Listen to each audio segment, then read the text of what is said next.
whatever. That's right. Greetings, fellow armchair Imagineers. Tiki here. And Monkey. And welcome to our Encanto Spoilercast. All right. Yes. Schultz shaker away. All right. This is Egg the shaker. latest Lin Manuel Miranda opus from Disney. I mean, I know it's not directed Their by him, 60th. but it's got his fingerprints all over it. Yeah, and it's not Lin Manuel's 60th Disney movie either. Oh God, would that be? Eventually, it will be Lin Manuel's 60th. I just picture him like super old, like coming up onto a stage to accept an award. He's got a walker, maybe glasses, wrinkles, gray hairs, and he still does a rap. Like right, maybe right. a bit slower, but nevertheless. Anyways, so Monkey, you know what's funny? I'm just gonna dive right into my thesis with this little antidote. All right. Also, we have Beowulf here. He said, actually got to see this movie as part of Destination D23. Was the only good thing to come out of that. So, Monkey, well, that's believe cool it or that not, you got to see it, and it's. Go ahead. What? Sorry. No, were you asking something? No. So, believe it or not, I've been so laser focused on Tick Tick Boom as far as Lin Manuel Miranda goes. I'm sure I knew at some point that he was doing the songs for this, but I had completely forgotten about it by the time I sat down in the theater. And so when that first song kicks in, I'm like, oh, this is definitely Lin music. All right. And hot take here, Monkey, but I think this soundtrack is pretty definitively better than Moana's. And I know that's a hot take. I know people fucking love Moana. I don't, whatever. So I'm just going to come out and say it's, this is like, I don't think this is as, like, this isn't a masterpiece like Coco is, but it's got a lot of Coco DNA for me. I really like this movie a lot. And I love the songs. Like going back into it, I don't want to say I like it's certainly not a perfect movie. I do have some plot issues with it that we'll get into. But man, this movie is just so damn earnest to me. Like first of all, when I saw the teaser trailer, I just fell in love with the concept. Just this magical house, the Colombian setting. That's really all I need to know. And luckily, I think the best thing about this movie is the fact that it is so intimate. It's got a lot of, like, it's very much like it's not trying to be a Disney epic by any means. You know what I mean? It's very much right. Yeah, the way I would describe this is, yeah, I'd say this is like the bottle episode of the Disney animated features. That's actually a good way to put it. So, I mean, tough to say, Monkey, like, I think this movie is honestly kind of like a weird mix of, like, Moana with the Lin Manuel Miranda songs. Obviously, that's pretty much the only Moana DNA it has. And then Meet the Robinsons with the large cast of eclectic characters. And also Coco with the culture. Right. It's like those obviously three movies not kind of the in a same blender culture, for but me. Yeah. Right. Yeah, suffice to say, I really like this a lot. What are your thoughts on it? Yeah, and if my thoughts are scattered, Monkey, I don't want to bore the people, but you know why. Well, yeah, and you know why. And also, I figure you're gonna have maybe a bit more than I, because like, you know, this movie is like, okay, saw it 3 days ago. Is kind of, you know, a bunch of stuff to take in, and I've been listening to the soundtrack nonstop. Wrong Lin Manuel show. Yeah. Score. This isn't a show, it's a score. But yeah. So where was I? Scattered. But yeah, so I'll try to keep up as best I can. But yeah, it is a nice film to be Disney's 60th. Let's see. We'll also brief aside. Just we're not going to be talking about Far From the Tree, the short before this. All I'll say is, A, I quite liked it, and B, can we please stop with all the spoilers for No Way the Tree? Nice. We good? I still literally can't believe that we're getting another Far From Home trailer tomorrow, dude. That's just stupid. Anyways. Yeah, more time to stay off the internet or be careful about how I browse the internet. Like, pretty much, when it came to the second trailer, I pretty much, like, I didn't want to watch it, but I pretty much had to because of this channel. This one, I'm like, I'll probably end up watching it out of sheer curiosity, but the only reason is because the internet has just killed my enthusiasm for the movie. Anyway, one of the only things I never saw the Garfield ones, but out of one of the few things I remember about the second one was that at the time where people were like, the trailer showed way too much, or well, honestly, like the the ending in trailers particular. for both of the Garfield movies were really bad. My thoughts on trailers for Spider-Man related things aside, also a bit of a segue, I tried to know as little as possible going into this one. Like, I think all I kind of knew was, like, kind of what the main character looked like, that there was some sort of magic, and that there was capybara. And, it's funny. Something my mother mentioned was how she had seen a trailer, like, not too long beforehand, and apparently the trailer shows the ending with Maribel and the door. Yeah, I think so. Wow. Maybe. You're really, I was honestly kind not of endearing me to your trailer making trailer people. breakdown once on the channel, and then like I didn't really want to know a lot about this either, so I haven't really dissected the trailer. Yeah, I've heard apparently some people may have been expecting like a bit more of an epic based on how this was advertised. Like, I know I accidentally caught a glimpse of Cerberus in some ad when I was watching. Oh man, and yeah, that Cerberus thing is just like literally just like the most one-off joke ever. Yeah. But yeah, so this is it's a nice one. There's some very pretty animation. Maybe out of Disney's recent ones, this has the most, like, well, it could have been traditional, like, because it doesn't have the water of Moana or the hyper real sets of Raya, but nevertheless still very pretty. Some nice stuff with the story. Love the prologue. Let's see. I was surprised at how short it is. Like, well, we're already at our resolution? There's not a whole other act left? Okay. So, yeah, I feel like, it is going to be nice to rewatch and, okay, now we know all of what to expect. Also, just saying, at Disney, I'm asking you nicely, can you please not resurrect those little intros before the movies? They're so unnecessary. Sometimes they give away things like hell, you mentioned John Leguizamo playing Bruno. Didn't you pay attention to this movie? We don't talk about Bruno. All right. I know. That's very nitpicky spoiler, but me. Honestly, I had no idea that Bruno was a thing at all. So that was something that I was glad that I just went in completely fresh on. It turned out to be Bruno from Sesame Street, the guy who carries around Oscar's can. No, it turned out to be the Sacha Baron Cohen Bruno. Oh yeah, I forgot about him. I was literally just talking to him, which would make this movie's PG rating surprising. It's funny. This year, like, from, I know Pixar, but overall Disney, we got both Silencio Bruno and We Don't Talk About Bruno. Yeah, that's funny. B-Wolf said, animators in charge of surface pressure sequence. I am going to add so much trailer fuel. Yes, like the other glance I got in from that ad was like Maribel, like, being flown or something, like hanging off of something from that song. Yeah. I mean, you could say that with various fantasy song sequences in this movie. Yeah. So, Monkey, honestly, like, I don't even know what else to talk about except for the songs, because I really do feel like the songs just carry this thing. Yeah, I'm sure I have, like, maybe some, like, story bits or little funny anecdotes or something. And yeah, you definitely have more to say on the songs than I. Well, that's funny because I love the songs. I like pretty much all the way through. I think it's a killer soundtrack. Yeah, like, obviously this one is still pretty new to me in comparison to Moana. I'd probably lean towards Moana, but nothing against you. Not saying you're wrong. Moana sounds much more like a traditional Disney musical.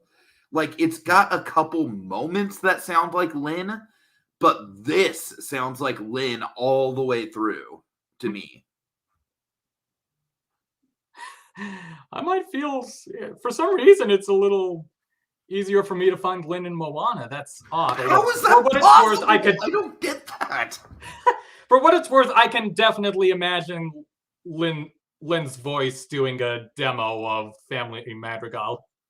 Well, I mean, that is the most Lin song for sure. And I mean, obviously, like, I love the way that song ends, by the way. Just the frantic, like, Mirabelle just basically freestyling to try and, get out of the conversation. Yeah.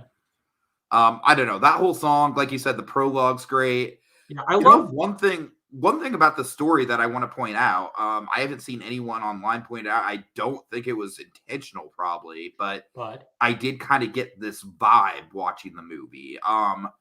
So you know how the movie kind of hinges on that candle? Yes. It was kind of giving me vibes of the firehouse. Oh,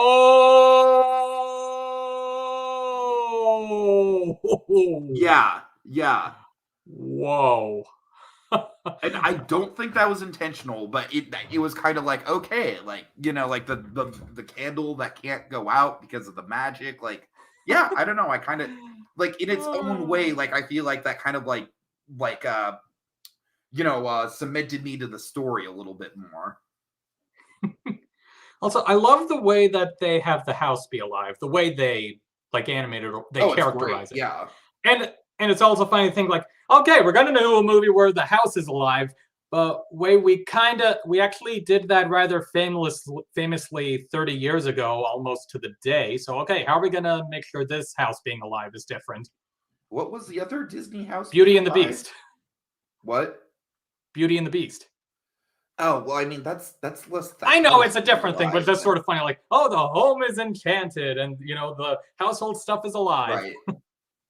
Right. This still feels different from it. I would say a better comparison to this would be weirdly Monster House. Yeah, that's what comes to mind when I say it out loud as well.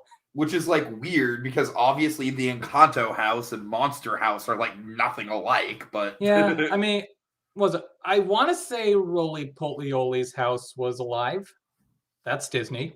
That came out before or after I was interested in that kind of content, so I don't know. Oh, I was in that. The only thing I know about Roly Polioli is I remember seeing him in like random, like totally out of place meet and greets at Hollywood Pictures backlot. Oh, I don't remember an actual character. That sounds kind of neat. I'm pretty sure he was doing meet and greets, like kind of like roughly where Spider-Man and Cap do the meet and greets now. Yeah, like outside the Disney Junior Theater area, between that and on the page. Like I remember Stanley being there. Well, yeah. Right. You know what? Stanley had a random cameo in this movie. He was somewhere in the background. You didn't notice him. That's how he ties to Encanto.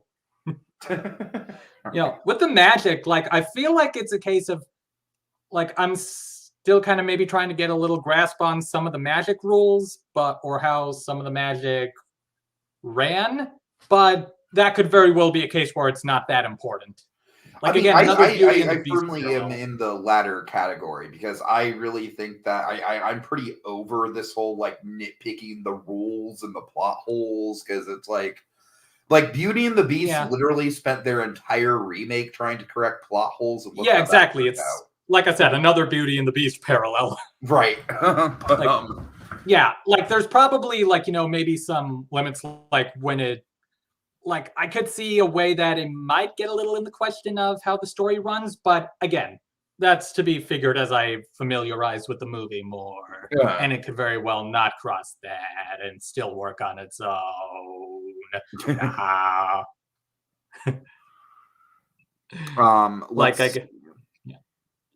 So, a little song-related note I do have. I recognized Olga Merediz as Abuela's singing voice. Oh, of course. And I did right away as well, too. Yeah. Yeah. I was like, Abuela's design as well. What? And of course her name is Abuela. Well, actual terms. Well, I know, but it's just funny. It's like, okay, she cannot escape that role. Yeah, hell, even I don't think they call her Abuela, but she plays the title character's grandmother on Diary of a Future President. Oh God. uh, let's All see. right. And yeah, that song later on where they have her flashback, that was definitely a highlight of the film. What flashback? I'm sorry. Towards the end when they're flashing back to Abuela and her husband. Oh yeah. Oh, absolutely. Yeah, for sure. Yeah, that was beautiful. I mean, like I said, man, this is the most consistent soundtrack to a Disney movie since I can remember. Like, I honestly don't even know the last one that was this good, in my opinion. I don't know. That's probably just me talking and me being a big fan of Lin's style, but yeah. I don't know if it was like the sound system or something. Maybe the lyrics were a little difficult to make out at times. It could be. I mean, it's pretty rapid fire lyrics, so yeah. Rapid fire exposition lyrics, expository. I really like Surface Pressure a lot, even though it does have a lot of fake teaser fuel. Yeah, it's developing a character, nicely done. Some nice, character development throughout this movie as it gets going, especially. I can also totally relate to Surface Pressure just because, Tiki putting a lot of pressure on himself and then freaking out when that pressure is insurmountable. That's not relatable at all. I don't want to get too, deep into the personalness of this, but yeah, I definitely felt some relation to Maribel's situation of okay, other people are accomplishing things. People younger than me are getting these accomplishments. I've not. Ugh. And then one thing I really like about that second song, which is, I mean, it's probably my least favorite song on the soundtrack, just because melody-wise, it's more or less just like a slower reprise. But I do really like that they take that freeze frame of the family taking the picture, which was a pretty prominent shot in the trailer. And in the marketing in general, I would say that freeze frame of everyone in the family doing their powers and stuff with the pictures being taken.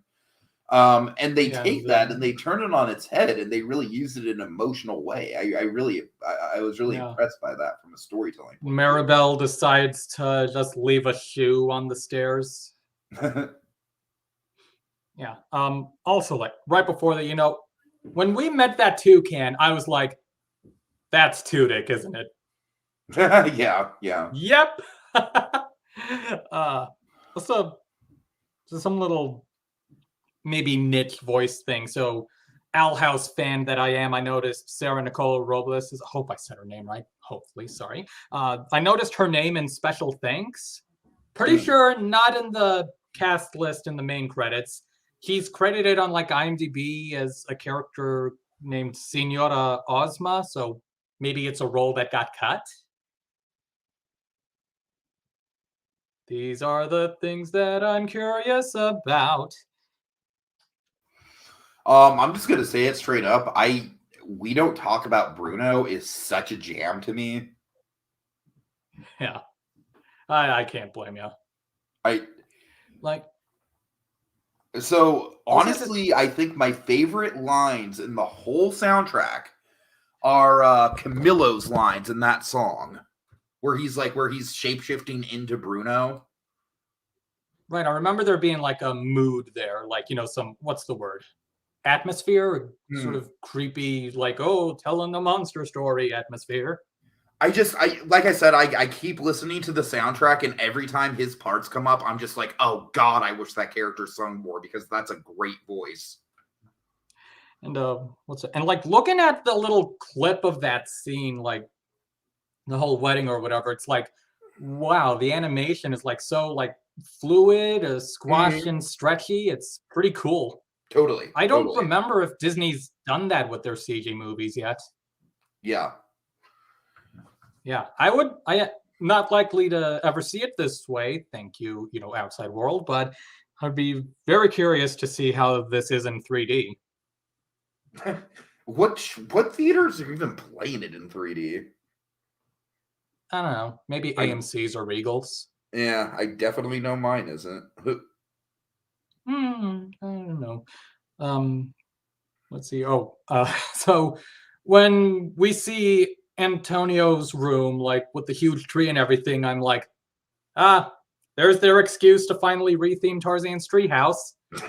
But then they probably have to deal with ADA regulations. So, but on the plus side, this movie has quaddies. Yeah, so that character is honestly like one of my big nitpicks with the movie. Just because, like, even from the marketing, it seemed like they were like really building him up because they pretty much gave away like every talking with animals joke in the whole movie Of in the course. trailer. Of course And they do. and I mean, like, so when I saw Mirabelle kind of like bonding with him at the beginning, I thought for sure, like, oh, this kid is basically going to be like the second main character of the movie. You know what I mean? And he Oh, really just kind of marketing. falls out of it for like a large part of it. And that I have my main problem with this movie is honestly the distribution of screen time with the characters. And the I could only see that. reason that's not that big of an issue is that, like I said, I do feel like it does that Meet the Robinson thing where a lot of the characters are like very surface level. They're memorable for like one or two key characteristics, and that's it. They've got very memorable designs, really good voice cast. I mean, I think the voice cast on this across the board is stellar. But the most important thing about the characters here is that they all get at least a couple moments to shine. You know what I mean? Indeed. Yeah. We certainly Even though it delve is a into a very big particular cast. handful of them. What? We certainly delve into a particular few of them. Mm-hmm. Which, I mean, we do, but I mean, even then, I really don't feel like.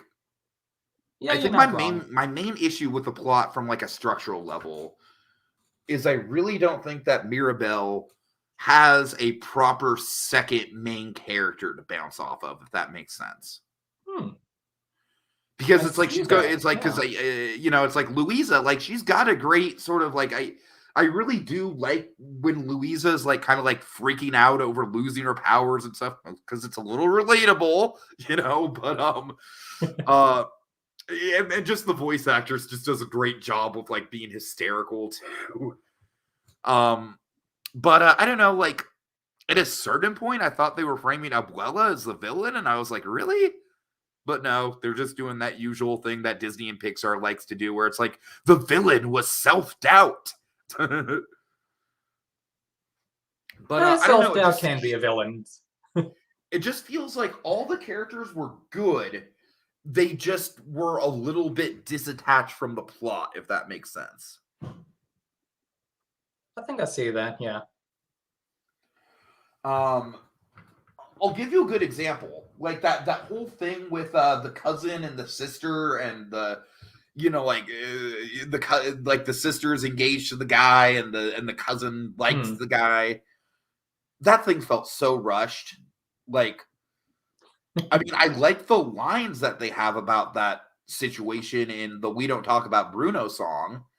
Like the whole "he told me da da da da." I really like that.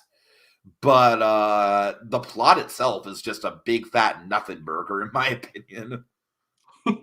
It's just like, oh, we see that guy one time, and he's not really much of a character at all. And then at the end, like, oh, he's talking to the cousin. All right, good for the cousin. You know what I mean? It felt like Now, I wonder if there was a way to, maybe a way that could get both of us happy was like add a little more to the family members and totally. take away a bit from the damn wiener kids. You don't like the kids? I'll say this not much. A huge children person anyway, but what? I'll say this much. I like the kids better than I like the kids from Moana. Right. I don't remember the kids in Moana being as prominent. They're not as in your face, but they are like the one thing from the kids from Moana is that one kid who does that like, oh, look at me, I'm smooth pose. And And it's like that just ever since I first saw that movie, that moment just drives me up the wall because it's so tailor-made to be like an Instagram, like a meme or whatever. You know what I mean? Yeah, you're not wrong. Yeah, So maybe I mean, also it's like, didn't I don't think. know. It's like we've seen kids hopped up on coffee before, and I think this one was funny enough. Yeah, I mean, maybe I also wasn't crazy about some of their designs. That's fair. That's fair. Maybe they, yeah, and also they may not have been quite as twee as the In the Heights kids. Sorry, Oh, Lin. no, God, no. Oh, fuck the In the Heights kids. Jesus. Oh, my God. I can make a dirty quip there. I shan't, but all I'm saying is the In the Heights, man. I'm It's so I sorry. don't want to get back into In the Heights, but Jesus, all I can say is like, thank God for Tick Tick Boom. Because I would be legitimately worried about Lynn's career if it weren't for Tick Tick Boom. Tick Tick Boom comes out, and I'm like, oh, he'll be fine. He'll be fine. Nevertheless, what other things were there to say? Okay, I do agree with P-Wolf on this point. Better self-doubt than the villain is the side character who has never been villainous up until this point, but is now Satan. Yes, Agreed. I will agree on that, P-Wolf. That is a very good point. And like on that note, I think Assistant Mayor Bellwether might be the single worst Disney villain of all time. On that note, I just Maribel Weather. yeah. All right. Mirabelle What do you think about Bruno himself, though? I know we're not supposed to talk about him, but Let's see, I'm trying to. I know some of my recollections of his exact stuff may have been a bit foggy, but yeah, the thing that definitely sticks out was that place setting. That was great. Totally. Yeah, I love the whole idea of him like living in between the walls of the house. That was really cool. I really like John Leguizamo's performance a lot. Which was surprising because I fucking can't stand Sid. But don't worry, Woody took care of Sid. A lot of nuance with this one. It's okay. Woody took care of Sid. I mean, both of those characters are on Disney Plus now. Like, it's the type of character. Like, I really wish that that he was in more of the movie. But then again, it is a decent build up with the whole, like we don't talk about Bruno, and then first of all, wow, John Leguizamo, who would have predicted we'd run into you, except everyone, if Disney spoiled it in the intro. Yeah. I do really like the especially when I listen to the songs again during the Family Magical song, they have like the we don't talk about Bruno. That's just killer, like Lin just laying down motifs, man. Anyways, Lin motifs, what? Yeah, it's kind of neat how like the way the prophesying works of how, yeah, technically everything he sees happens. They're just not as clear on the when of it. Yeah. It's like, yeah, all of this does happen. Yeah, I guess and yeah, I try not to sound like too much of the nitpicker or whatever, the focusing on the negative, but a question that I may have a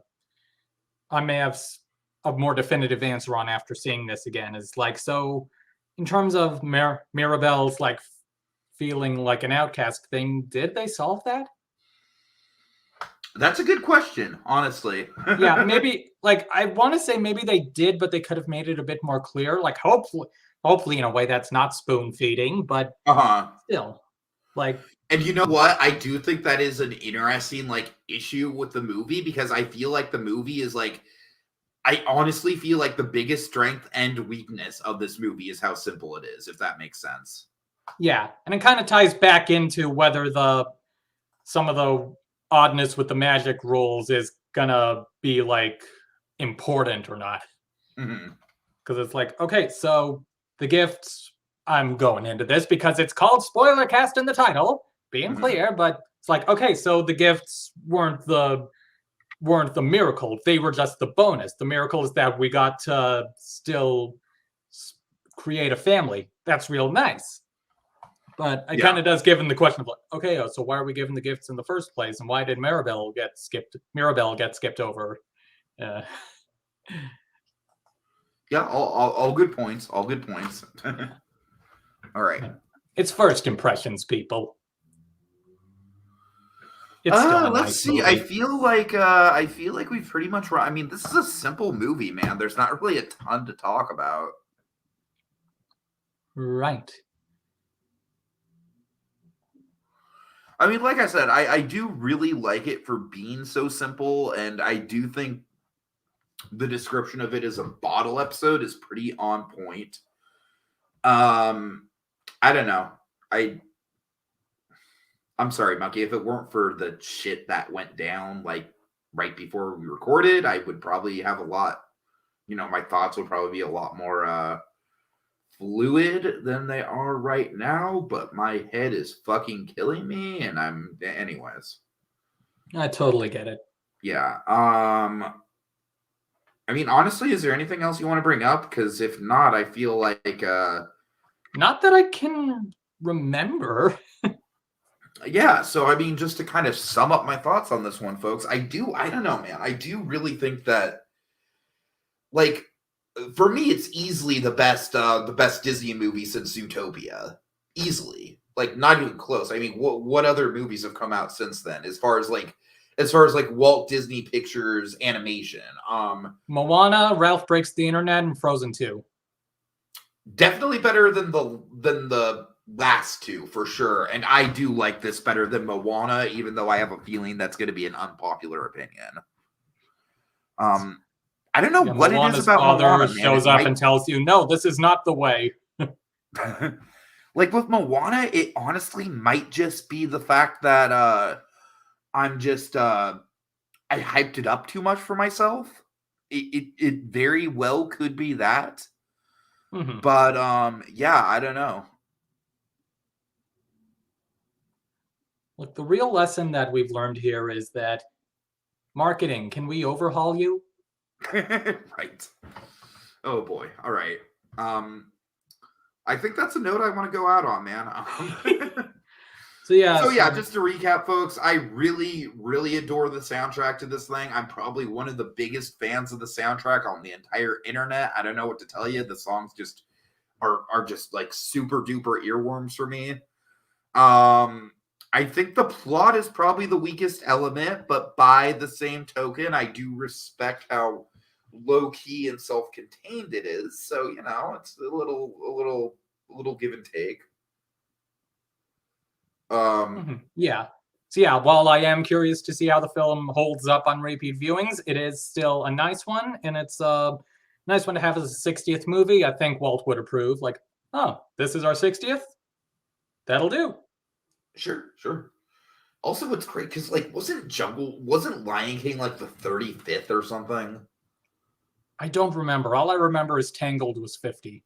All I know with Lion King is that, like, on the VHS tapes, when they had Lion King previews, it'd be like, and now we're proud to announce the 35th Walt Disney feature animated film. And when I was a kid, I was like, wow, that's a lot of movies. And now I'm like, wow, they're at 60 of them. Anyways. Well, we just have to. Well, I know that whatever we get 9 films from now will be nice. Oh, God. Nice. And on that, good night, everybody. End things. All right. Big thanks to Beowulf and that guy for joining us in the comments. You all rock. And have a good night, everyone. Night.